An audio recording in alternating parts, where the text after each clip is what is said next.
आज हम लोग जो कंपटीशन में क्वेश्चन पूछे जाते हैं, जो बहुत बार पूछे गए हैं, उन सबको देखेंगे। ध्वनि के संचरण के लिए आवश्यक माध्यम ठोस, द्रव तथा गैस। ध्वनि गमन नहीं कर सकती निर्वात में। ध्वनि की प्रबलता किसके द्वारा निर्धारित की जाती है? कंपन के आयाम के वर्ग के समानुपाती। पुरुषों के वाक् तंतुओं की लंबाई 20 मिलीमीटर, महिलाओं में वाक् तंतुओं की लंबाई 15 मिलीमीटर। श्राव्य ध्वनि तरंगे मनुष्य किसके बीच की आवृत्ति वाले ध्वनि को सुन सकता है? 20 हर्ट्ज से 20,000 तक। मानव मस्तिष्क में ध्वनि की संवेदना लगभग कितने समय तक बनी रहती है? 0.1 सेकेंड। ध्वनि तरंगे होती है अनुदैर्ध्य तरंगे। आवृत्ति का एसआई मात्रक हर्ज। दो क्रमागत संपीड़नों C अथवा दो क्रमागत विलयनों R के बीच की दूरी को कहते हैं तरंग दैर्ध्य। अब श्रव्य तरंगे की आवृत्ति 20 हर्ट्ज से कम। चमगादड़ अंधेरे में भोजन खोजने के लिए कौन सी तरंगे उत्सर्जित करता है? पराश्रव्य तरंगे। तरंग दैर्ध्य का एक साई मात्रक होता है मीटर। कर्णपटक किसके समान होती है? तनित, रबड़ या शीट के समान। कर्णपटक किसके समान होती है? तनित, रबड़ तथा शीट के समान। आवृत्ति ध्वनि की क्या निर्धारित करती है? तारतम्य और तीक्ष्णता। वाक् तंतुओं से किसको ढीला और तना हुआ कर सकते हैं? जुड़ी हुई मांसपेशियों को। कर्णपटक कंपनों को कहाँ तक भेज देता है? आंतरिक कर्ण। कंपन की आवृत्ति कम हो तो ध्वनि का तारतम्य कैसा होगा? कम। अंतरकर्ण संकेतों को कहाँ तक भेजता है? मस्तिष्क। ध्वनि उत्पन्न करने वाले कंपनियों के आयाम किसके समानुपाती हैं? ध्वनि की प्रबलता। कान के बाहरी भाग की आवृत्ति होती है कीप और फनल के जैसा। मनुष्य के कंठ में वायु के निकलने के लिए क्या बना होता है? संकीर्ण झिर्री। किसी वस्तु की अपने मध्य स्थिति के इधर उधर या आगे पीछे होने वाली गति कंपन। 20 हर्ट्ज से नीचे की ध्वनि तरंगों को कहते हैं जिसे मनुष्य नहीं सुन सकता अविश्राव्य ध्वनि तरंगे। कुत्ता एवं चमगादड़ कौन सी ध्वनि तरंगे को सुन सकते हैं? पराश्रव्य ध्वनि तरंगे।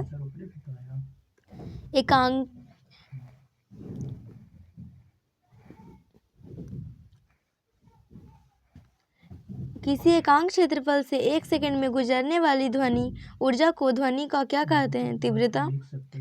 यदि ध्वनि का वह लक्षण जिसके आधार पर समान प्रबलता एवं समान आवृत्ति की ध्वनियों के बीच अंतर किया जाता है गुणता कहलाता है। जब ध्वनि किसमें प्रवेश करती है तो एक नलिका गुजरती है जिसके सिरे पर एक पतली तनित झिल्ली होती है, उसे कहते हैं कर्णपटक। ध्वनि की प्रबलता किस मात्रक में व्यक्त करते हैं? डेसिबल। हर्ज आवृत्ति किसके बराबर होती है? एक दोलन प्रति सेकेंड। कंपन की आवृत्ति अधिक हो तो ध्वनि होगी तीखी।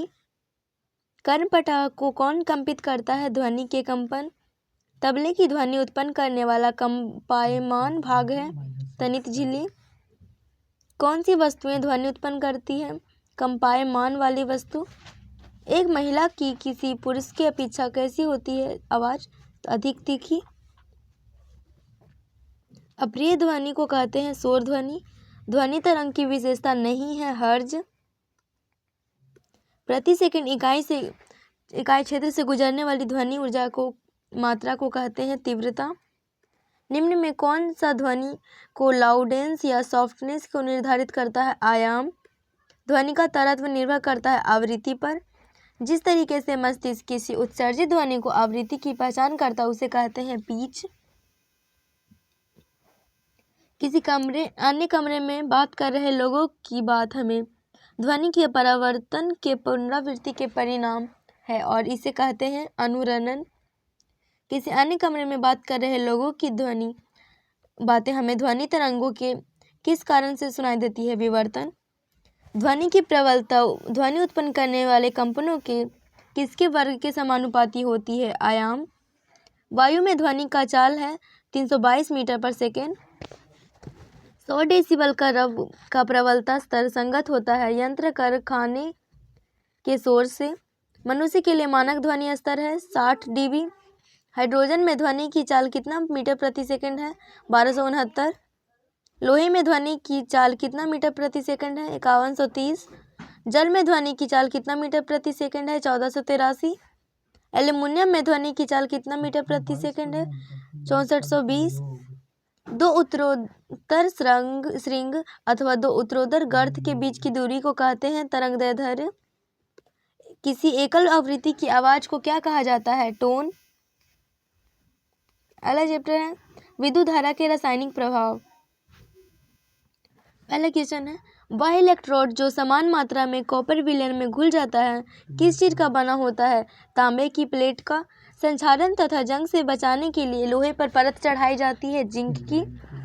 जो पदार्थ अपने से होकर विद्युत धारा को प्रवाहित होने देते हैं कहलाते हैं विद्युत के सुचालक, और जो पदार्थ अपने से होकर विद्युत धारा आसानी से प्रवाहित नहीं होने देते विद्युत के कुचालक। विद्युत धारा कौन सा प्रभाव उत्पन्न करती है? चुंबकीय प्रभाव। क्रोमियम किसका प्रतिरोध करता है? खरोंचों का। लवणों के मुक्त होने के कारण कौन सा जलहीन चालक है? आसुत जल। किस चालक विलयन से विद्युत प्रवाहित होने पर कैसी अभिक्रिया होती है? रासायनिक। वायु विद्युत का है। अर्धचालक। प्राकृतिक रूप से मानव स्वास्थ्य के लिए लाभदायक है। खनिज लवण। तांबा बैटरी के ऋण टर्मिनल से संयोजित किस ओर आकर्षित होता है? इलेक्ट्रोड। एलईडी के साथ कितने तार जुड़े होते हैं? 2। एलईडी के साथ जो तारें जुड़ी होती है उन्हें कहते हैं लीड्स। विद्युत द्वारा किसी पदार्थ पर किसी वांछित धातु की निक्षेपित करने की प्रक्रिया कहलाती है विद्युत लेपन। इलेक्ट्रोड पर किसके बुलबुले बन सकते हैं? गैस के। जब कॉपर सल्फेट विलयन के में विद्युत धारा प्रवाहित की जाती है तो किसमें नियोजित हो जाती है? कॉपर और कॉपर सल्फेट तथा सल्फेट में। एलईडी जोड़ते समय एक तार दूसरे तार की अपेक्षा होता है लंबा। यदि इलेक्ट्रोड जल में डूबे हो तथा उनके ऑक्सीजन विलयन से विद्युत धारा प्रवाहित की जाए तो किसके बुलबुले उत्पन्न होते हैं? ऑक्सीजन और हाइड्रोजन के। स्नानगृह की टोटी, गैस बर्नर, साइकिल के हैंडल, पहिए की रीम आदि पर किसका लेपन होता है? क्रोमियम का। क्रोमियम कैसा दिखता है? क्रोमियम चमकदार। लोहे के बने डिब्बों के ऊपर किसका विद्युत लेपन किया जाता है? टीन का। टीन किससे कम क्रियाशील है? लोहे से। लोहे में जंग लगना किसका समान उदाहरण है? रासायनिक परिवर्तन। विद्युत सेल के प्रतीक में लंबी रेखा किस टर्मिनल को निरूपित करती है? धन टर्मिनल। और छोटी रेखा ऋण टर्मिनल को। संयोजन तार किसकी बनी होती है? तांबे की। विद्युत सेल में कितने टर्मिनल होते हैं? 2। सेलों को संयोजित कैसे किया जाता है? धन टर्मिनल को ऋण टर्मिनल से। बैटरी किसे कहते हैं? 2 या अधिक सेलों के संयोजन को। फिलामेंट कहते हैं बल्ब में एक पतले तार को। विद्युत धारा के किस प्रभाव के कारण बल्ब का तंतु उच्च ताप तक गर्म होकर दीप्त हो जाता है? ऊष्मीय प्रभाव। विद्युत धारा का कौन सा प्रभाव उत्पन्न करती है? चुंबकीय प्रभाव। इलेक्ट्रोड जल में डूबे हो तथा उनके द्वारा विलयन विद्युत धारा प्रवाहित की जाए तो ऑक्सीजन हाइड्रोजन के बुलबुले उत्पन्न होते हैं।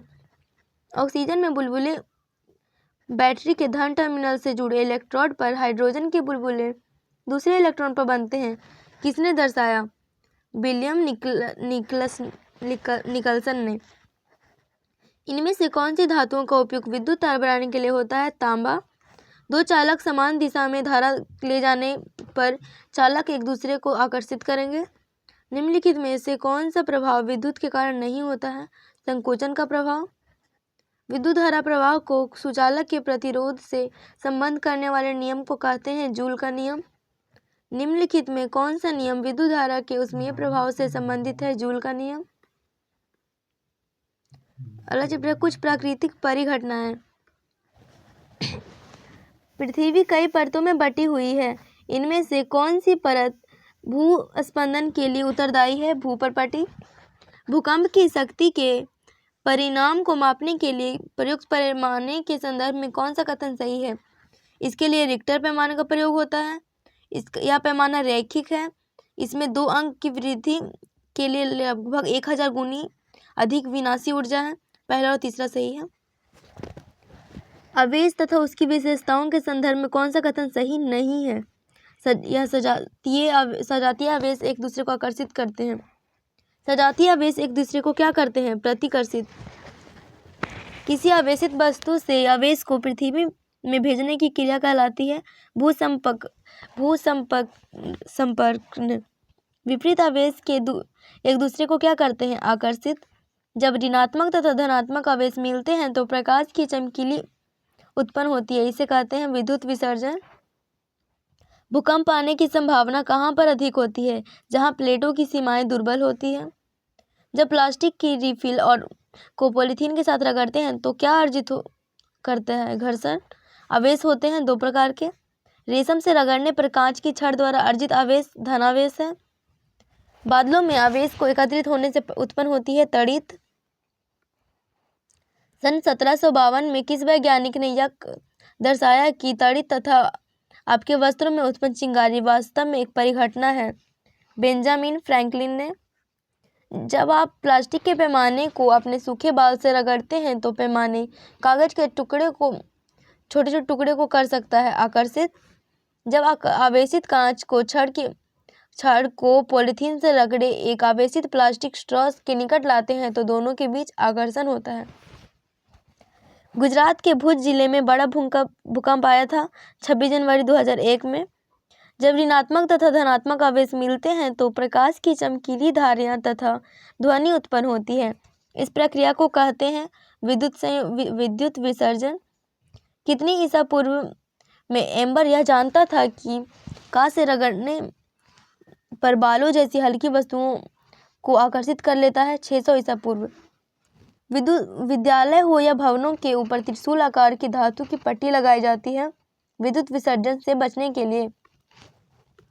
निम्न में से कौन सा राशि रिएक्टर में पैमाने पर मापी जाती है? भूकंप की तीव्रता।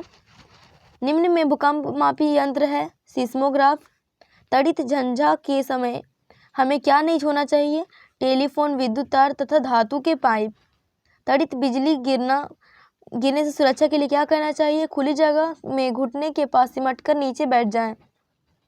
भूकंप प्लेटों की गतियों के कारण उत्पन्न होते हैं। जहां प्लेटों की सीमाएं दुर्बल हो जाती है या दुर्बल क्षेत्र क्या कहते हैं? भूकंपीय क्षेत्र या और भ्रंश क्षेत्र। 8 अक्टूबर 2005 को भारत में कहां भूकंप आया था? जम्मू कश्मीर के तंगधार में। भूकंप किस कारण आते हैं? पृथ्वी के प्लेटों की गतियों के कारण, उल्कापिंड के पृथ्वी के टकराने पर और भूगतित नाभिकीय विस्फोट के कारण। निम्नलिखित में से किसे रगड़ने से आसानी से आवेशित नहीं किया जा सकता? तांबे के छड़। कांच को रेशम से रगड़ने पर रेशम कौन सा आवेश अर्जित करता है? ऋण आवेश। समान आवेश वाले पट्टियां एक दूसरे को प्रतिकर्षित करती है और वह फैल जाती है। इस प्रकार की युक्ति का उपयोग यह परीक्षण करने के लिए किया जा सकता है कि कोई वस्तु आवेशित है या नहीं। इसे कहते हैं विद्युतीयदर्शी। गरजने वाले तूफानों के बनते समय बादलों के ऊपरी किनारों के निकट संचित होता है धनावेश। गरज वाले तूफानों के बनते समय निचले किनारे पर संचित होता है ऋणावेश। भूकंप के संदर्भ में निम्न में कौन सा कथन सही है? भूकंप प्लेटों की गतियों के कारण उत्पन्न होते हैं। प्लेटों की सीमाएं प्लेटों के दुर्बल क्षेत्र होती है, अतः वहां भूकंप आने की संभावनाएं अधिक होती है। कश्मीर और कच्छ का रण भारत की अति भूकंप आशंकित क्षेत्र है। दोनों कथन सत्य हैं। अगला चैप्टर है प्रकाश। अवतल लेंस को कहते हैं अपसारी लेंस। प्रकाश एक पतली झिल्ली से होकर नेत्र में प्रवेश करती है। इस झिल्ली को कहते हैं कॉर्निया। कांच के अपवर्तनांक किस वर्ण के लिए अधिकतम है? बैगनी। दूर दृष्टि दोष में प्रतिबिंब बनता है रेटिना के पीछे। किस दृष्टि दोष में किसी वस्तु का प्रतिबिंब रेटिना के आगे बनता है? निकट दृष्टि दोष में। दृष्टिपटल रेटिना पर जो चित्र बनाता है वह वस्तु से छोटा और उल्टा होता है। परावर्तन कोण किसे कहते हैं? परावर्तित और किरण और अभिलंब के बीच के कोण को। परावर्तन का नियम क्या होता है? आपतन कोण और परावर्तन कोण बराबर होते हैं। आपतित किरण आपतन बिंदु और अभिलंब तथा परिवर्तित किरण ये सब किस तल में होते हैं? एक ही तल में होते हैं। रेटिना किससे बना होता है? अनेक तंत्रिका कोशिकाओं से। जो तीव्र प्रकाश के लिए सुग्राही होते हैं उसे कहते हैं शंकु। जो मंद प्रकाश के लिए सुग्राही होते हैं शल्काएं। उत्तल लेंस को कहते हैं अभिसारी लेंस। जो पिंड स्वयं का प्रकाश उत्सर्जित करते हैं कहलाते हैं दीप्त पिंड। सूर्य के प्रकाश में होते हैं 7 रंग। आइरिस में एक छोटा सा द्वार होता है, उसे कहते हैं पुतली। आपके चारों ओर लगभग सभी वस्तुएं किस कारण दिखती है? परावर्तित प्रकाश। नेत्र की आकृति गोलाकार। रेटिना पर बने प्रतिबिंब का प्रभाव वस्तु से हटा लेने पर 1/16 सेकंड तक बना रहता है। पृष्ठ से परावर्तन के पश्चात वापस आने वाली प्रकाश किरणें परावर्तित किरणें। किसी पृष्ठ पर पड़ने वाली प्रकाश किरणें को कहते हैं आपतित किरण। जब सभी समांतर किरण किसी समतल पृष्ठ से परावर्तित होने के पश्चात समांतर नहीं होती तो उसे कहते हैं विसरित परावर्तन। प्रदीप्त पिंड कौन से होते हैं? चंद्रमा। एक दूसरे से किसी कोण पर रखे दर्पण द्वारा अनेक प्रतिबिंब के बनने की धारणा का उपयोग किस किस में पैटर्न बनाने के लिए किया जाता है? कैलाइडोस्कोप। नेत्र के पारदर्शी अग्रभाग को कहते हैं कॉर्निया या स्वच्छ मंडल। चिकने पृष्ठ से होने वाले परिवर्तन को कहते हैं नियमित परावर्तन। सभी समानांतर किरणें किसी समतल पृष्ठ से परावर्तित होने के पश्चात होती है, समानांतर नहीं होती। जो पिंड दूसरे वस्तुओं के प्रकाश से चमकता है, प्रदीप्त पिंड। प्रकाश के परावर्तन के संदर्भ में निम्न कथनों पर विचार करिए। इस घटना में आपतन कोण सदैव परावर्तन कोण के बराबर होता है। आपतन किरण, परावर्तित किरण, आपतित किरण तथा आपतन बिंदु पर खींचा गया अभिलंब एक ही तल में होते हैं। दोनों कथन सत्य हैं। निम्न में कौन नेत्रों के कौन से भाग नेत्रों के विशिष्ट रंग के लिए उत्तरदायी है? परितारिका। ब्रेल सिस्टम निम्नलिखित में किससे संबंधित है? चक्षु विकृति युक्त व्यक्ति से। किसी माध्यम में अपवर्तनांक का मान sin i/sin r। समतल दर्पण किसी वस्तु के कितने प्रतिबिंब बनाता है? एक प्रतिबिंब। समतल के साइज को नियंत्रित करने वाला गहरा पेशीय डायफ्राम। परितारिका। मानव नेत्र में किस प्रकार का लेंस पाया जाता है? उत्तल लेंस। दूरदृष्टि दोष में प्रतिबिंब बनता है रेटिना के पीछे। किस दृष्टि दोष में किसी वस्तु का प्रतिबिंब रेटिना के आगे बनता है? निकट दृष्टि दोष में। नेत्र की समंजन क्षमता कम होने से जरा दृष्टि दोष। दृष्टिपटल रेटिना पर जो चित्र बनाता है वह वस्तु से छोटा व उल्टा होता है। जब प्रकाश नेत्र में प्रवेश करता है तो अधिकांश अपवर्तन कहाँ से होता है? स्वच्छ मंडल या कॉर्निया से। निम्न में से किस दृष्टि दोष में नेत्र को क्रिस्टलीय लेंस धुंधला अपारदर्शी हो जाता है? मोतियाबिंद। चम्मच की भीतरी पृष्ठ में कौन सा दर्पण का कार्य करता है? अवतल। और बाहरी पृष्ठ उत्तल दर्पण का। टॉर्च कारो स्कूटरो अग्रदीपों के परावर्तक पृष्ठ की आकृति अवतल। किनारे की अपेक्षा बीच में पतला होता है अवतल लेंस। प्रकाश की किरण गमन करती है सीधी रेखा में। इंद्रधनुष का कारण है अपवर्तन और परावर्तन। आकाश का नीला रंग प्रकीर्णन के कारण। उत्तल दर्पण द्वारा निर्मित प्रतिबिंब आभासी, सीधा तथा छोटा। किस लेंस में सदैव आभासी, सीधा तथा आकार में छोटा प्रतिबिंब बनता है? अवतल लेंस। गोलाकार दर्पण जिसकी परावर्तक सतह बाहर की ओर ऊपरी होती है कहलाती है उत्तल दर्पण।